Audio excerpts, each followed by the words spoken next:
琪琪和小杨啊，琪琪来说说看，郁闷的地方是什么？10多天没见了，你看见我就是这表情是吗？我觉得我们两个，就是我觉得两个相爱的人，没有什么东西是能让我们两个分开的。我们两个在一起，我为他做了很多，然后他一声不吭的就走了，因为什么呀？因为阿姨生病了，我没有去看她。我后来有没有给你发短信？我去解释过，我说我们那个时候在吵架，我不想把咱们两个的情绪带给阿姨。我有做错吗？我后来有去看阿姨，阿姨也没有怪我呀。至于我们两个分手吗？我当时和你说，我妈生病了，你直接就给我转过了500块钱，说让我给我妈买点东西。难道我人不到，我东西还要不到吗？我给阿姨买水果买不必有错吗？我当时跟你说我妈生病了的意思是让你去医院看看我妈，你给我转钱是什么意思？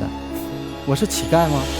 我妈当时病得那么严重，但是阿姨没有怪我呀。病情会好一点。你妈妈她怎么了？我妈得了是尿路感染，然后是小便的时候会尿血，然后那个时候就是特别严重。是在住院呢，还是在家里休养？住院。所以特别想琪琪能够亲自去看一眼，对吧？可能那如果是因为这件事儿分手的话，那我跟你道歉，对不起，我没有去看阿姨，是我不对，我任性了。我们想的东西根本就不一样，你想到了，你不会去考虑你会带给我什么样的感受，你就会直接去做，直接去说。就因为一条狗，你都能把我骂得连人都不是。嚯！那你送我的狗，我也没说不给他干啊，你还给狗请了个护工，半个小时150块钱，天天给狗按摩。那难道我宝贵，你送我的礼物还宝贵错了是吗？咱俩真的就是，如果你觉得这件事还做错的话，那我跟你道歉，对不起。你总是在你不开心的时候，你就可以随意的跟我喊，你不管当着多少人的面，你从来不会顾及我的面子。纹眉毛的时候你说啥了？我说啥了？自己说啥都忘了。我一个星期上6天的班，只有1天的休息时间，1天的时间，我真的很想和你在一起。我去找你，然后你没洗头，你不想出来，那好，咱们洗头。你洗完头，你再剪个头发，可以，剪个头发300多，300块钱够我剪10次的了。剪完头发还要美甲，美甲的时候那个店员一个劲儿和你说你眉毛丑，他说让你纹你就纹，我当时我都跟你说了，我妈原来就纹过，纹的真的很丑，我妈纹完了自己都后悔了。你在我心里已经很美了，我根本就不是说因为钱不让你纹眉毛，和你在一起我不心疼钱，但是我只有1天的时间。你知道的，每次我跟你出去，我画眉毛就要画半个小时，我纹个眉毛有错吗？而且当时那话真是无心说的。你说了什么话？那4000多我自己掏啊，我又不用你花钱，你管我干什么呀？那么多人在现场，当时别人会怎么想我？就好像我真的很在乎钱，但是我绝对不是因为钱不让他。那你到底是在乎什么事情让你这么生气？我和他在一起这么长时间，那你要说了是吗？咱俩在一起1周7天，你上班6天，你有1天的休息时间，这1天我们处了1年多了都在干什么？看电影吃饭。我跟你说了这么长时间，我说你有时间你带我出去玩一玩，你带我去玩了吗？我没带你出去玩吗？去哪儿了？去太阳岛，我没带你去吗？你好意思说太阳岛？哼，什么意思啊？我俩在哈尔滨住，太阳岛我一脚油门就到的地儿，我用他带我去了吗？那你想去哪儿啊？最起码我觉得我们两个要去一趟大理啊。好。你知道2个人在一起出去散散心，我们两个可以唠一些我们两个平常在市中心唠不了的话。是。然后你告诉我你说要去太阳岛了吗？我做个攻略，我拿身份证我去找你的时候，你说我们就在跟前转转，行，跟前转转，去大庆泡个温泉总可以吧？近1个小时，你朋友加了1箱的油，我以为能去大庆了，我带的泳衣什么的，结果一脚油门到太阳岛了。那我朋友加1箱油还加错了吗？我朋友开着他的车，带着咱俩，然后你呢？你不是也全程甩脸子吗？什么叫甩脸子呀？我朋友，我说什么了吗？我说你朋友一个不字儿吗？当你面。可是整得我朋友好像很尴尬。咱们一起出去玩，你可以跟我生气，但是你也应该把你的大小姐脾气收一收。我跟你还有大小姐脾气吗？按我的性格，我能来节目吗？你觉得按我的性格，我是那种会当着别人面掉眼泪的人吗？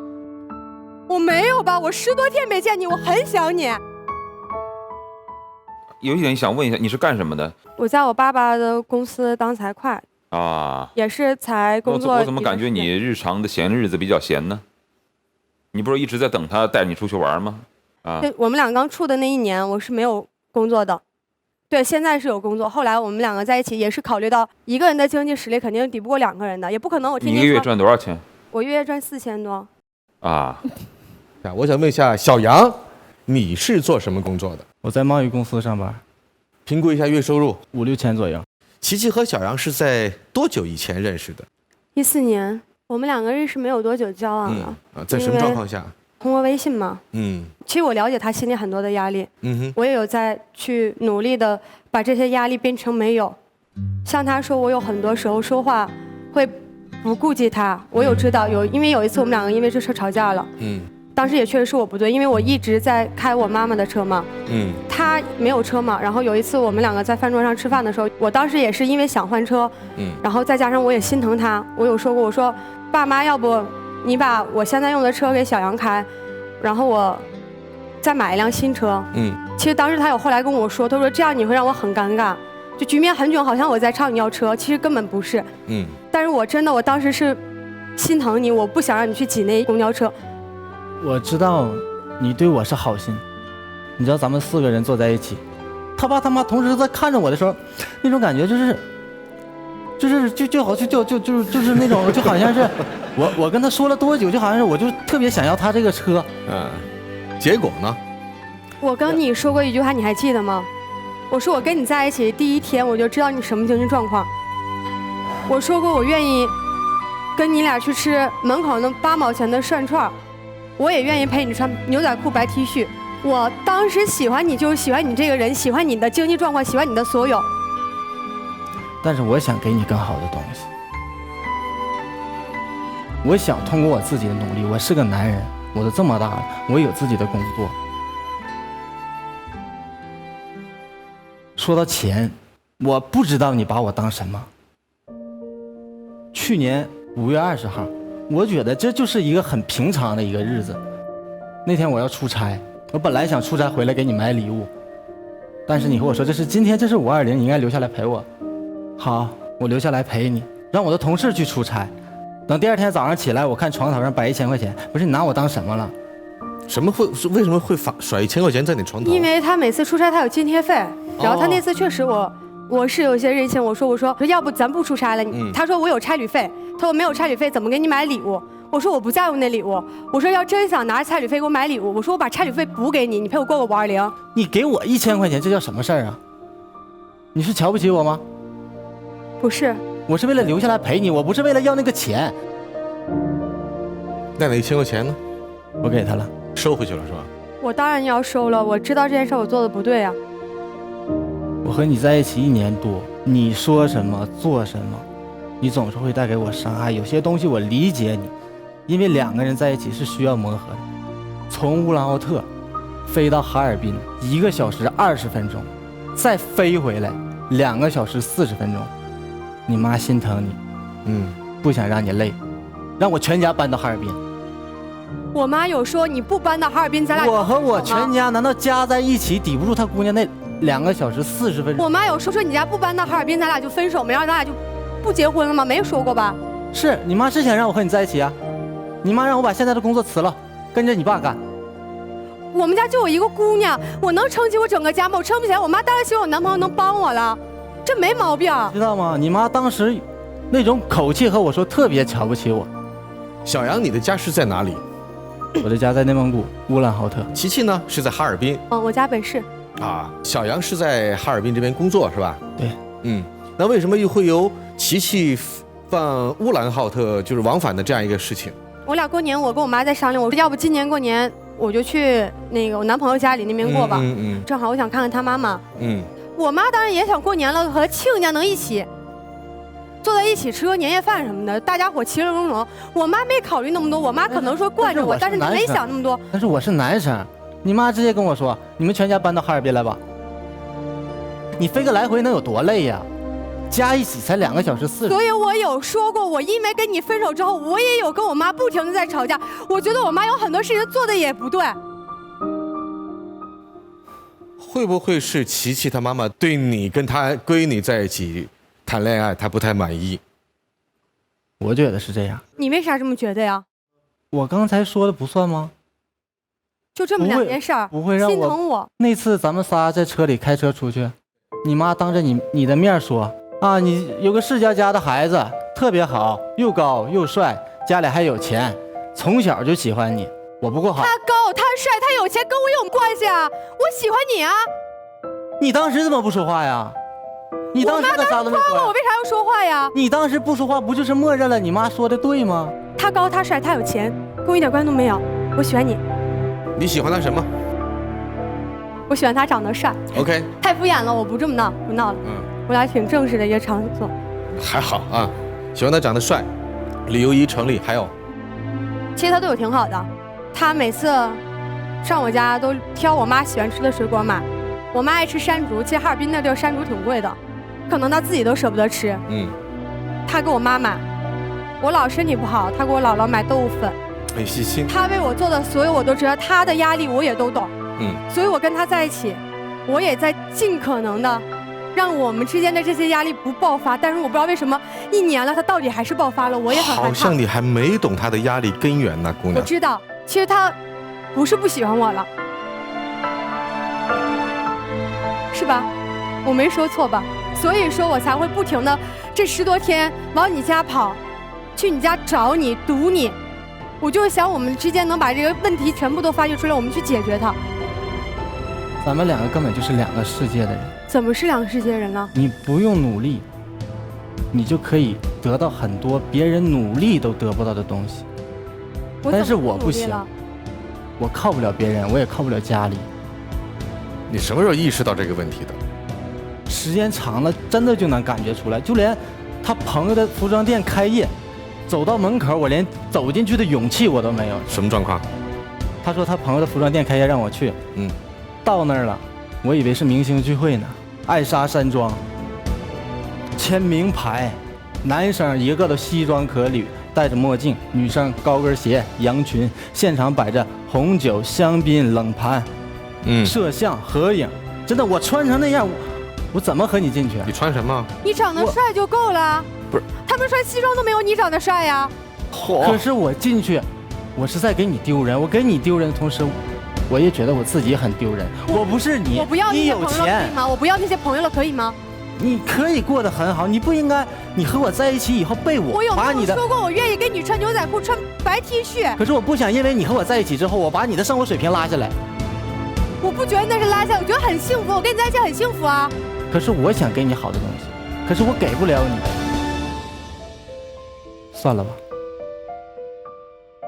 算了吧。算了吧。啊。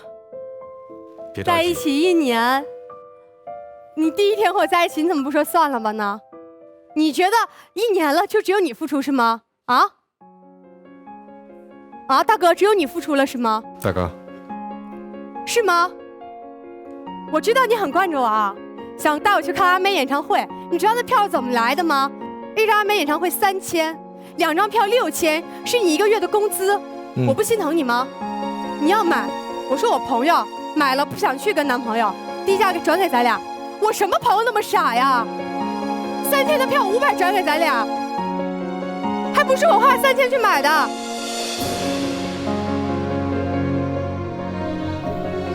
我知道，如果我不去，你会觉得你又对不起我了，你又惭愧了，你又配不上我了，所以我只能自己偷摸买了。人家都觉得啊。他好，他有个有钱的爹，他可以朝他爹要钱。你不知道我有多努力吗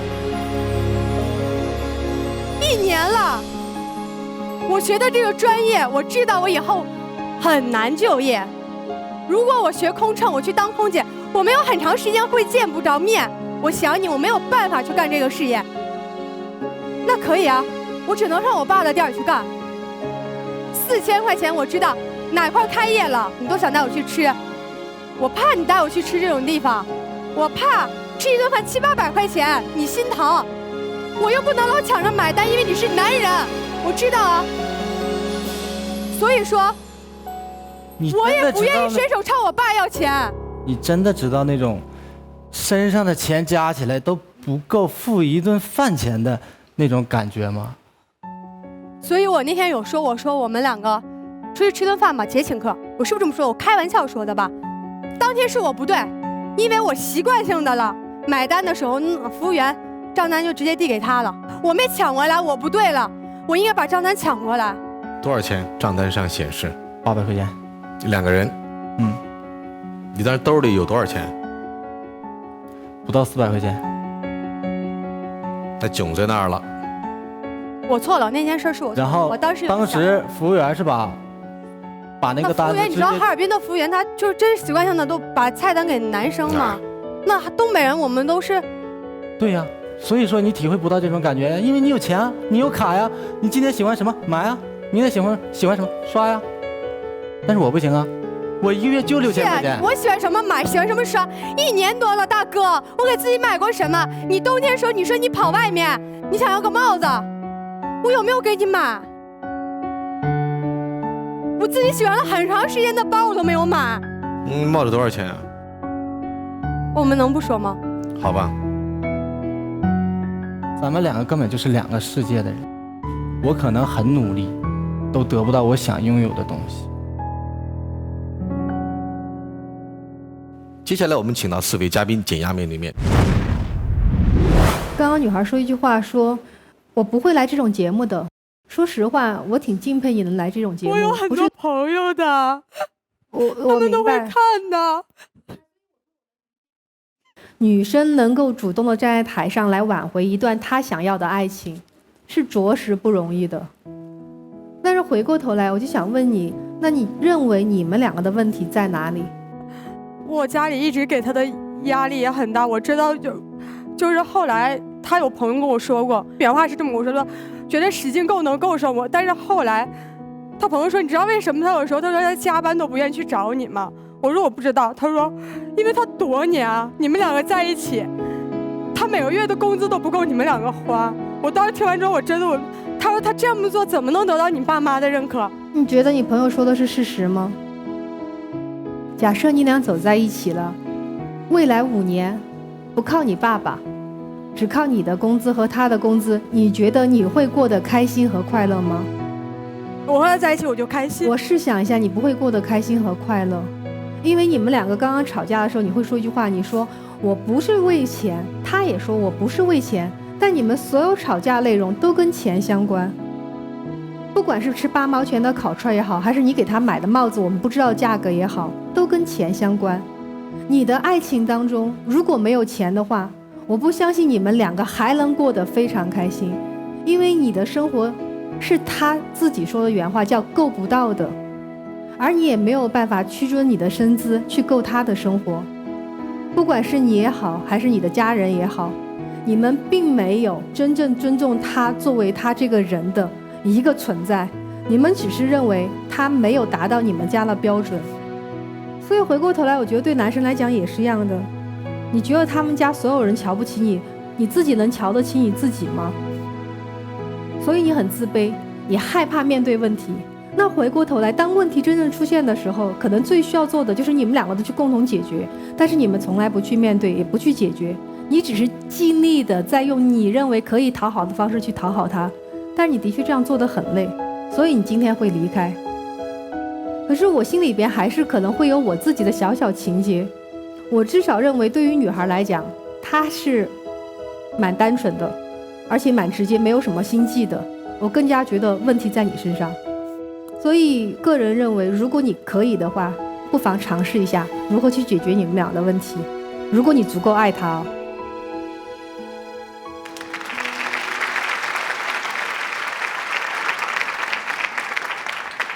其实在两性关系当中啊，这个男人需要的是肯定他、赞美他、认可他，但女人需要的是关注和陪伴。所以你觉得这个男生陪在你身边，你会特别开心，但这个男生他需要的是什么呢？我在你面前，我得是个男人，就是在你们的2个人的恋爱当中，他特别希望有的时候他能说了算，他能够有那种有底气的跟你说话的时候，但是大多数时候他跟你说话的时候是没有底气的。男生，你可以把她当成是一个女人来看，不要把她当成是一个有钱的女人来看。虽然她确实家境很好，但我觉得有的时候人会人为的给我们的对方加很多的标签儿，但是往往在加了这些标签儿之后，人会用一种不太平衡的心态去跟对方去接触和交往。能不能先抛下你们所有的标签儿、传统的认知，把家长都扔下，然后哪怕如果你觉得他爸妈给你压力，你可以少去他们家，甚至觉得一对情侣，我今天就只能吃肯德基、麦当劳的水平，我凭什么要陪你去吃这个烛光晚餐啊？你要是喜欢我、爱我，咱就吃盒饭。如果你要是吃不了这个盒饭，跟我吃不了这苦，那你可以自己单独相处的时候，你可以去过那样的生活，但是前提是我有我的原则，我有我的生活标准。所以我觉得有的时候钱可能是障碍，但是更大的障碍是我们把钱看得比人更重要。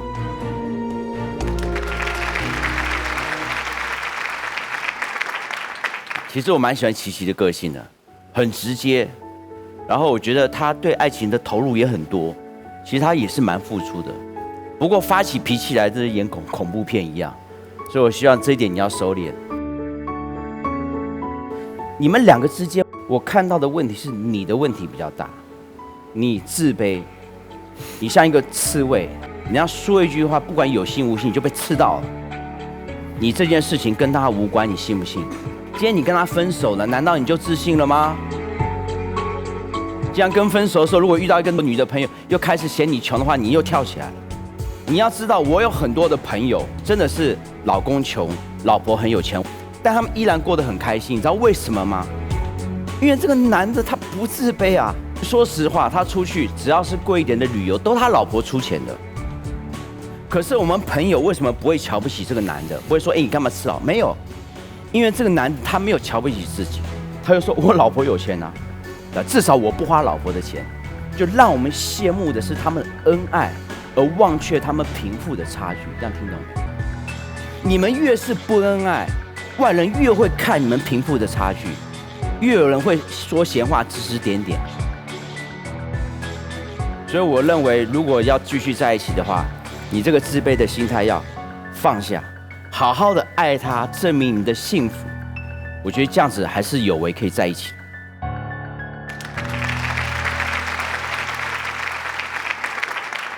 你内心肯定特别希望他们家破产吧？破产你就不自卑了。你们说你们都不在乎钱，其实在我看来，你们都很在乎钱。男方就很在乎钱，他要是不在乎钱，他不会时时刻刻感觉到压迫嘛？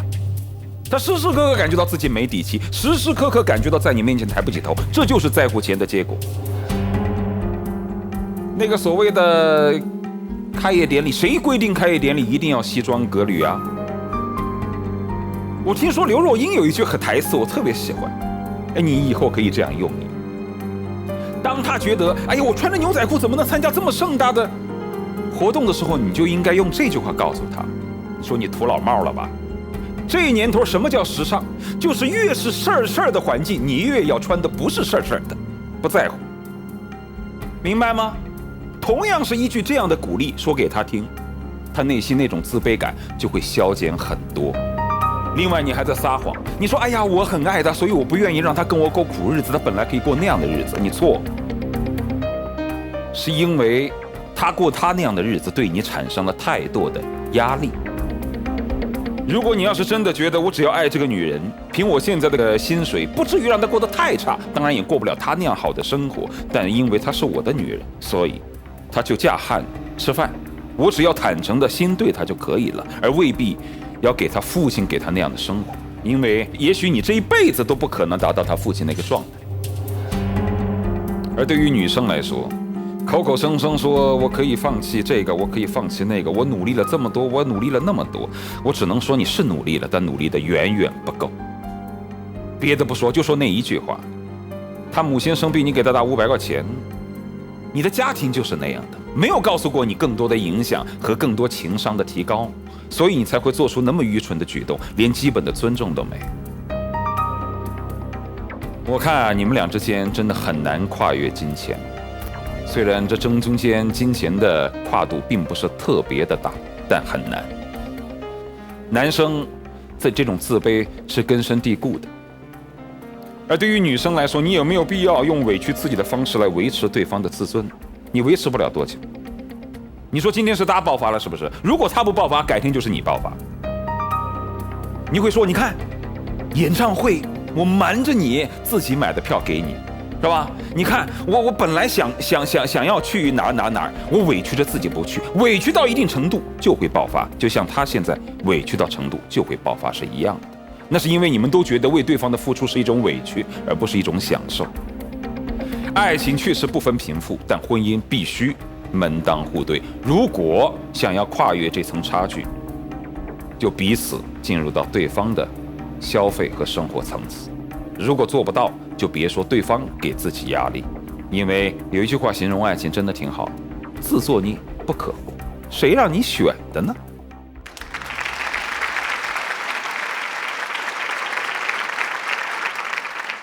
来吧，小杨，请去密室里。琪琪，大声说出来。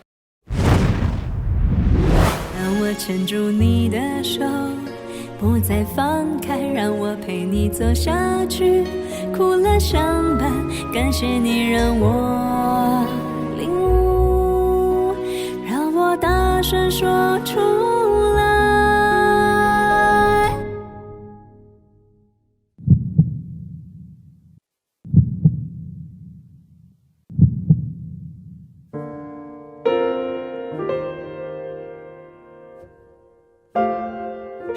是不是哭得特别丑啊？我在一起这么长时间了，你说我自私，我想反驳，但是我不反驳了。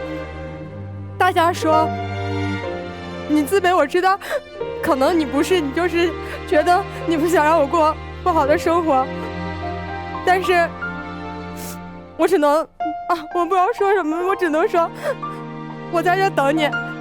一天你不回来我等你，1年你不回来我等你，10年你不回来我在哈尔滨等你，我一直等到你回来。你从外地回来，你第一个看到的是我。我觉得2个人相爱就应该在一起。我还是那句话，只要你和我在一起，我愿意走99步，哪怕你只朝我迈向1步就行。咱俩在一起了1年多，我能感受到你对我的好，但是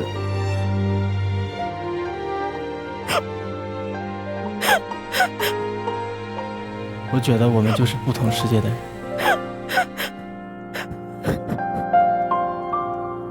来，我们回到现场100位观众这儿啊，请大家给到他们2位倾诉人一些你们的意见。如果大家希望他们在一起，请在表决旗上按赞成键；大家不建议他们在一起的话，请按反对键。3、2、1，请按键。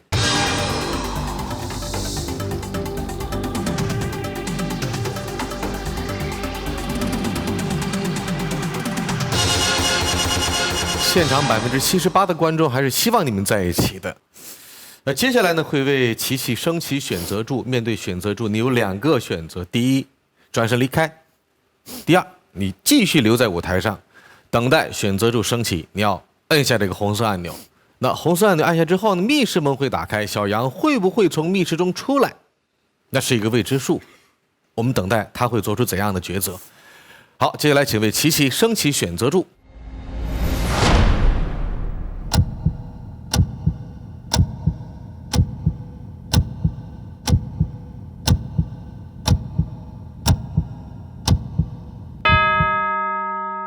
请选择。